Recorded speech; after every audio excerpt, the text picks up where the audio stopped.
Om Sairam. Welcome to my channel Shri Sai Divya చరణాలు. బాబా గారి దివ్య చరణాలకు నమస్కరిస్తూ దాస్గన్ మహారాజ్ గారి కోసం మరికొన్ని విషయాలు ఈ వీడియోలో తెలుసుకునే ప్రయత్నం చేద్దాం. గణపతిరావు శాస్త్ర బుద్ధే అలియాస్ దాస్గను వీరిని బాబా తన ఒడికి లాక్కొని కానిస్టేబుల్గా పనిచేస్తూ ఉంటారు. వీరికి సరదా లావణీలను రాయడం అంటే ఎంతో ఇష్టం. బాబా ఒడికి చేరిన తర్వాత ఆ సరదాగా రాసే లావణీలను మాన్పించేలా చేస్తారు. అలాగే ఉద్యోగాన్ని కూడా వదలమంటారు. కానీ దాస్గన్ గారు ఆ సరదా లావణీలను విడిచిపెడతారు, కానీ తన ఉద్యోగాన్ని మాత్రం వదలలేకపోతారు. ఎందుకంటే ఎలా అయినా ఇన్స్పెక్టర్ స్థాయికి ఎదగాలని, ఇన్స్పెక్టర్ అయిన తర్వాతే ఉద్యోగాన్ని వదలాలి అన్న కోరిక దాస్గన్ గారికి. అందుకే బాబా ఎప్పుడూ ఉద్యోగాన్ని వదిలిరా అంటే అస్సలు ఉద్యోగాన్ని వదలడానికి ఇష్టపడేవారు కాదు. అయితే ఒకసారి దాస్గను శ్రీగోంద్ నుంచి జామ్ఖేడ్కు బదిలీ అవుతారు. ఒకసారి ఏకాదశి రోజు జామ్ఖేడ్లోని సంకీర్తన పెడతారు. ఆ సంకీర్తనకి రావాల్సిన హరిదాసు రాడు. అక్కడకు ఎంతో మంది ప్రముఖులు వస్తారు జామ్ఖేడ్లోని.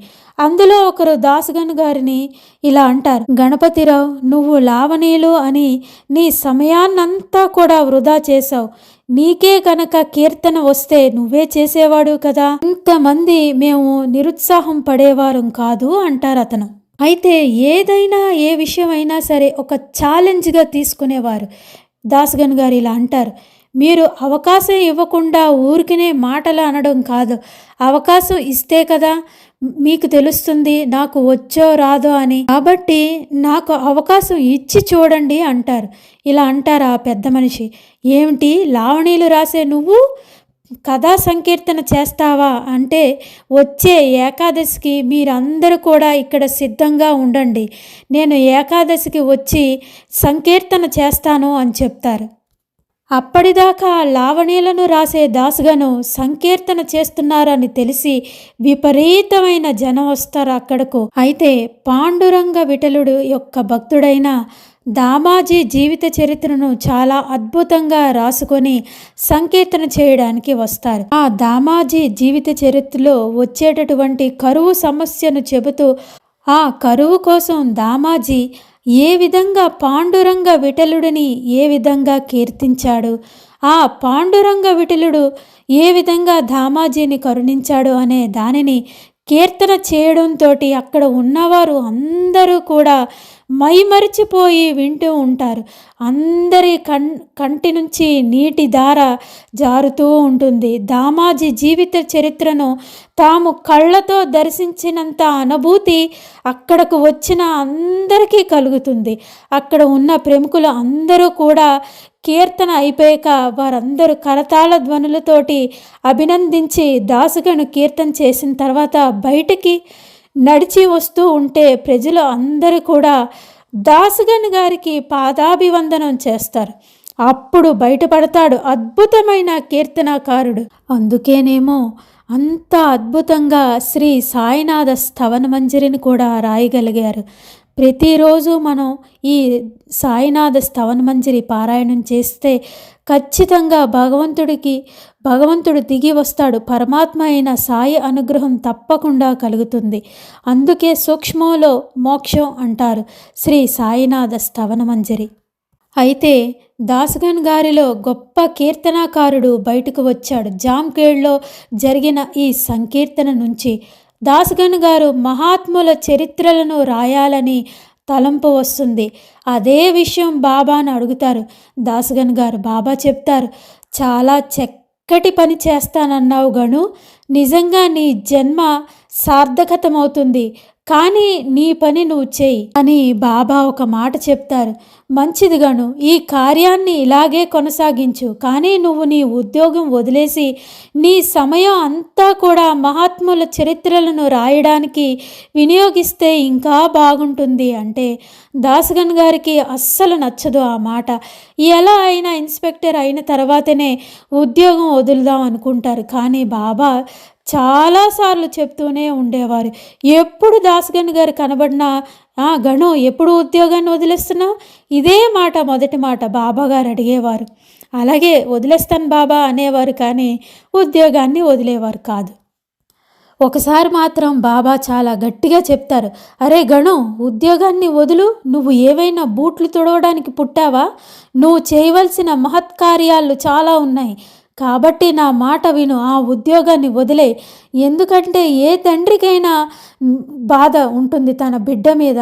ఎంత బాధ బాబాకు చూడండి. ఆ రోజుల్లో కానిస్టేబుల్ అంటే చాలా కింద స్థాయి ఉద్యోగం, పై అధికారుల అందరికీ కూడా చాలా చులకనే కదా.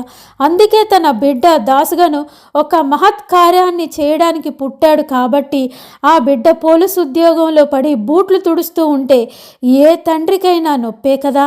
మన సద్గురువైన సాయి తండ్రికి కూడా నొప్పి ఉంటుంది కదా. అయినా దాసుగను ఉద్యోగం వదలరు.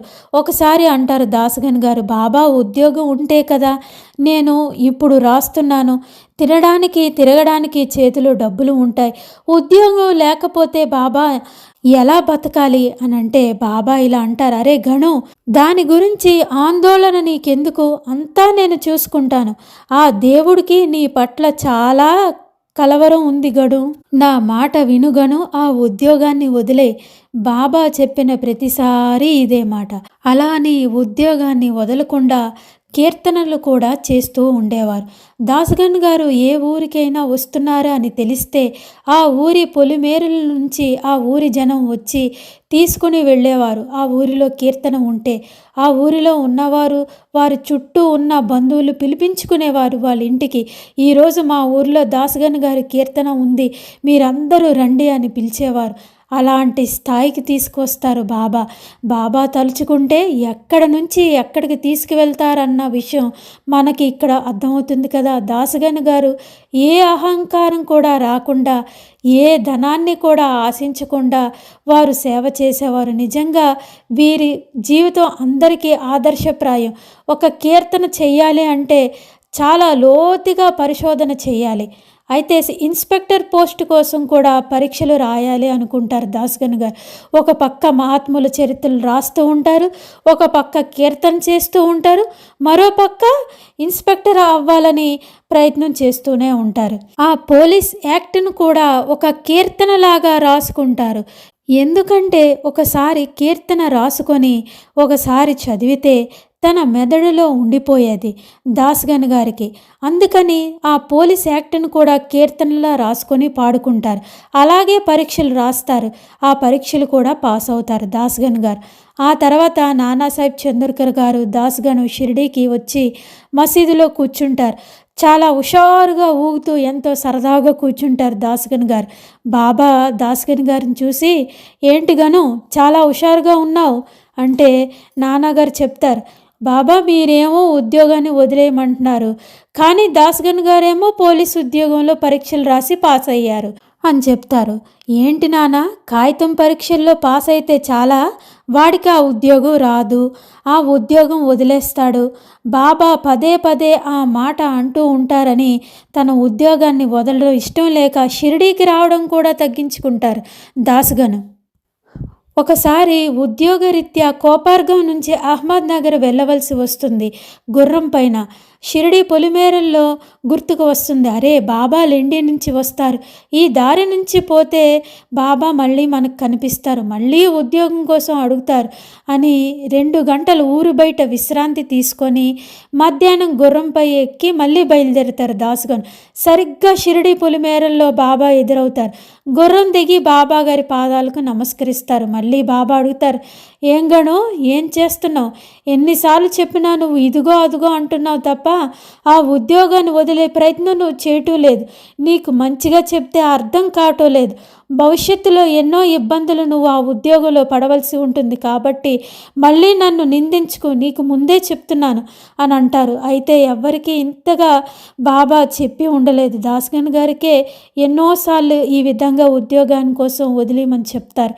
ఎప్పుడు ఏ భక్తుడికైనా ఒకసారి 2 సార్లు చెప్పి వదిలేసేవారు. కానీ ఎందుకు మరి బాబా దాసుగన్ గారికి ఎన్నిసార్లు చెప్తున్నారు? ఎందుకంటే దాసుగన్ మహారాజు గారు చేయవలసిన పని ఆధ్యాత్మికమైన మార్గంలో గ్రంథంలో ఎంతోమంది మహాత్ముల చరిత్రలను రాస్తూ సంకీర్తనలు చేసే బాధ్యత ఆయనకు ఉంది కాబట్టి బాబా అన్నిసార్లు దాస్గన్ గారికి చెప్పేవారు, ఒక మట్టి ముద్దలాంటి మనిషిని అద్భుతమైన శిల్పంగా మార్చి దానికి ఒక బంగారు తొడుగును తొడుగుదామని బాబా ప్రయత్నం. మరి ఏమైంది? ఉద్యోగంలో ఏ ఏ ఇబ్బందులు పడ్డారు దాస్గన్ గారు, అవన్నీ కూడా బాబా గారి అనుగ్రహంతో మరొక వీడియోలో తెలుసుకునే ప్రయత్నం చేద్దాం. సమర్థ సద్గురు శ్రీ సాయినాథ్ మహారాజ్ కీ జై. ఓం శ్రీ సాయినాథాయ నమః. ఓం సాయి.